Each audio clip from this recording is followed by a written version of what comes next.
안녕하세요. 나무아카데미입니다. 저희는 내신 및 모의고사 대비 국어학습 자료를 제공하고 있는 문제은행 사이트입니다.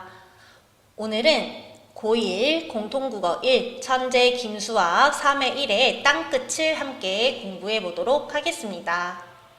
이 시에서는 시구의 의미를 묻는 문제와 표현상의 특징을 묻는 문제가 출제될 수 있고요. 시의 흐름에 따른 땅끝의 의미를 묻는 문제도 출제될 수가 있겠습니다. 작가의 삶을 바탕으로 하여 작품을 감상했을 때 적절한 것을 묻는 문제도 출제될 수가 있겠네요. 그러면 저희는 작품을 한번 보도록 하겠습니다.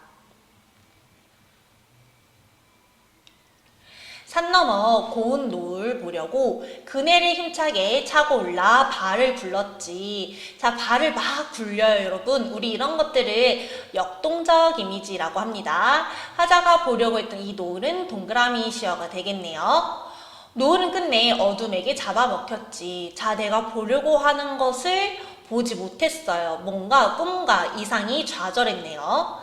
나를 태우고 날아가던 그네줄이 오랫동안 삐걱삐걱 떨고 있었어. 자, 내가 노을을 보기 위해서 발을 굴렀던 그네가 떨고 있었대요. 자, 해당 부분에 사용된 표현법 확인해 보겠습니다. 자, 그네줄이 떨었다. 여러분, 어떤 게 사용되었죠?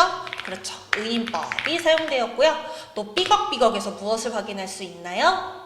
그쵸. 음성 상징어가 사용됐다고 볼 수 있겠습니다. 너무나 당연한 내용이죠. 우리 고등학교 1학년 친구들이라면 당연히 알고 계셔야 할 내용이고요. 만약 내가 몰랐다면 와, 나 진짜 공부 열심히 해야 되겠다 생각해 주세요.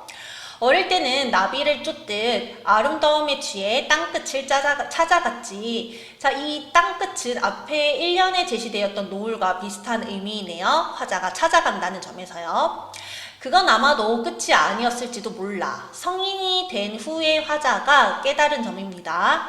그러나 살면서 몇 번은 땅끝에 서게도 되지. 자, 여기서 말하는 땅끝은 여러분 조금 달라요. 무언가 절망과 좌절의 공간을 의미합니다. 이걸 어떻게 짐작했냐고요? 다음 부분 읽어볼게요. 파도가 끊임없이 땅을 먹어 들어오는 막바지에서 와, 더 이상 물러날 곳이 없는 거예요. 이렇게 뒷걸음질 치면서 말이야. 자, 도망갈 곳이 없어요. 자, 그렇기 때문에 여기서 땅끝은 앞서 제시되었던 땅끝과는 조금 의미가 다릅니다. 절망적 상황이에요. 자, 그러면 땅끝에 대한 화자의 인식이 바뀌어 시상이 전개되는 부분으로 땅끝을 이성적 공간이라고 생각했던 어린 시절과 달리 절망적이고 위태로운 공간으로 인식했음을 알 수 있겠죠. 땅끝에서는 살기 위해서는 이제 뒷걸음질만이 허락된 것이라고. 파도가 아가리를 쳐들고 달려드는 곳. 자, 여러분, 파도가 이렇게 막 달려들고 뭔가 고기를 쳐들고 할 수 있나요? 없어요. 우리 이런 부분에선 어떤 표현법이 사용되었죠? 화류법을 사용해서 이런 파도의 속성을 드러내고 있습니다. 찾아 나선 것도 아니었지만 끝내 발디디며 서 있는 땅의 끝. 그런데 이상하기도 하지. 위태로움 속에 아름다움이 스며 있다는 것이. 자, 이런 부정적이고 급박한 상황 속에서도 또다시 땅끝의 아름다움을 생각합니다. 화자의 인식이 지금 두 번째 바뀌고 있는 부분이에요. 땅끝은 늘 젖어 있다는 것이. 자, 그걸 보려고 또 몇 번은 여기에 이르리라는 것이. 자, 절망적이지만 그 안에 희망이 있다라는 겁니다. 그래서 계속 몇 번이나 이른다라는 거예요. 이 땅끝의 의미를 묻는 문제가 출제될 수 있고요. 각 행마다 땅끝의 의미가 다르다는 점을 꼭 유념하시기 바랍니다. 자, 나이덕 시인은요, 보육원에서 태어나고 자랐고요. 조금 다른 생활환경 때문에 혼란을 겪기도 했습니다. 답답할 때면 보육원을 나와 무작정 혼자 걸었고, 그러다가 너무 늦게 돌아와 혼이 난 날에는 그네를 타며 마음을 달랬다고 한다. 자, 이런 부분이 우리 시에 반영된 것이죠. 시인이 11살일 때 어머니가 서울의 한 보육원으로 직장을 옮겨서 가족들도 서울로 이사하였고, 시인은 20살이 될 때까지 어머니가 일하던 보육원에서 생활하였다. 그러면서 힘들게 계속 지냈대요. 자, 이런 작가의 삶을 바탕으로 우리는 시를 조금 더 다르게 깊이 있게 해석해 볼 수도 있겠죠. 그 다음 부분 보겠습니다. 어둠도 시에 들어오면 어둠만이 아닌 게 되는지, 자, 절망도 문학에 들어오면 마냥 힘든 것만 아니다. 눈부시고 때로 감미로웠다. 라고 말을 합니다. 자, 이 부분을 바탕으로 해서 왜 시인이 땅끝을 그렇게 설명했는지를 알 수 있겠네요. 그 다음에 문태준의 1942 열차를 보도록 하겠습니다. 자, 이 시의 특징을 조금 보고 갈게요. 자, 이 시에서 운율을 형성하는 요소가 조금 특이합니다. 자, 하동, 진화, 삼랑진, 진화, 물금, 진화.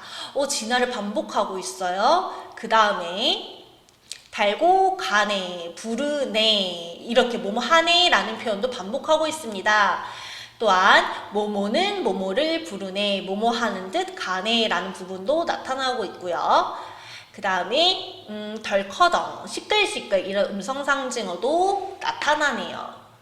자, 행과 연이 구분됐나요? 아니요. 줄글로 이었었고요. 이 시인이 줄글로 이었은 까닭은 사람들과 주변의 자연 풍경이 한데 어울려 조화를 이루고 있음을 보여주기 위해서임을 같이 정리해 두시기 바랍니다. 그러면 저희는 기출문제를 풀어보도록 하겠습니다.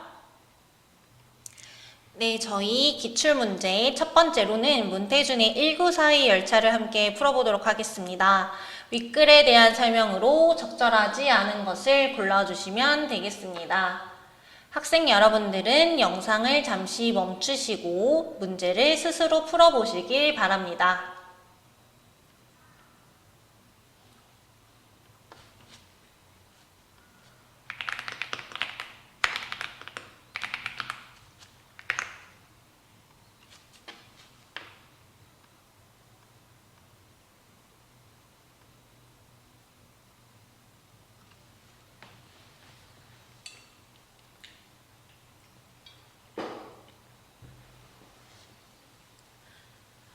모두 문제를 잘 풀어보셨나요? 정답은 3번입니다. 문온, 보자기, 고무신 등의 시어를 활용하여 현대적이고 세련된 이미지를 형성하고 있다. 문온, 보자기, 고무신 등은 옛날 시골에서 많이 사용되는 거잖아요. 그렇기 때문에 향토적인 이미지를 강조하는 시어라고 볼 수 있겠습니다. 나머지 정답이 아닌 선지들도 보도록 하겠습니다. 1번, 운율의 규칙에 얽매이지 않고 자유로운 형식으로 화자의 관찰을 자연스럽게 드러내고 있다. 자, 우리 이렇게 형식이 자유로운 시들을 뭐라고 하나요? 네, 자유시라고 하죠. 형식이 뭐 3장 6구 45자 이런, 아이고 여기 오타가 났네요. 여러분, 자유시입니다. 자유시. 자, 우리 이런 것들 자유시라고 하는데요. 3장 6구 45자와 같은 그런 시조의 형식 같은 것이 없고요. 자유로운 형식으로 화자가 자신의 정서를 드러내고 있습니다. 2번, 열차의 모습과 함께 외부 풍경과 내부 인물들의 모습을 생동감 있게 표현하고 있다. 맞죠? 그다음에 4번, 시각적 심상을 중심으로 활용하여 공간 변화와 분위기를 효과적으로 드러내고 있다. 연한 버들과 높은 미루나무, 무지개 이런 시어들 확인할 수 있었죠. 시각적 심상 잘 드러내고 있고 공간 변화와 시의 분위기를 드러내고 있습니다. 5번, 화자는 열차를 따라 주변을 관찰하며, 맞죠? 그에 맞춰 시상을 점점 확장해 나가고 있다. 맞는 설명이네요.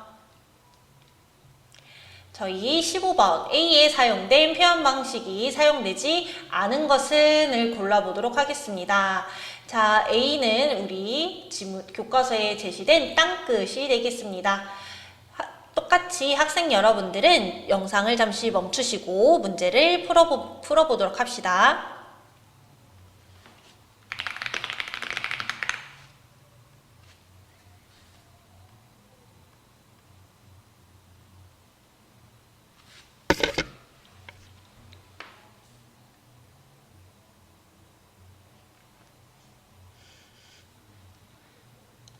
문제 잘 풀어보셨나요? 15번의 정답은 몇 번이라고 생각하시나요? 정답은 4번입니다. 자, 일단 문제풀이에 들어가기 앞서 A 부분에 어떠한 표현법이 사용됐는지를 살펴봅시다. 위태로움은 여러분 부정적인 감정인데 그 안에 아름다움이라는 긍정적인 감정이 스며들어 있대요. 말이 되나요? 안 되죠. 이렇게 모순적인 표현 속에 진리, 철학적 가치를 담고 있는 표현법을 우리 역설법이라고 하고요. 이 A에는 역설법이 쓰였다라고 할 수 있겠습니다. 그러면 우리는 역설법이 쓰이지 않는 걸 골라주면 되는 거고요. 4번에 역겨워 이미 떠나실 때는 눈물 안 흘릴 거다. 반대로 거짓말 치고 있죠? 반어법이 쓰였습니다. 나머지 1번, 2번, 3번, 5번은 역설법이 쓰인 부분이라고 볼 수 있겠습니다. 더 많은 문제는 저희 나무 아카데미를 확인해 주세요. 감사합니다.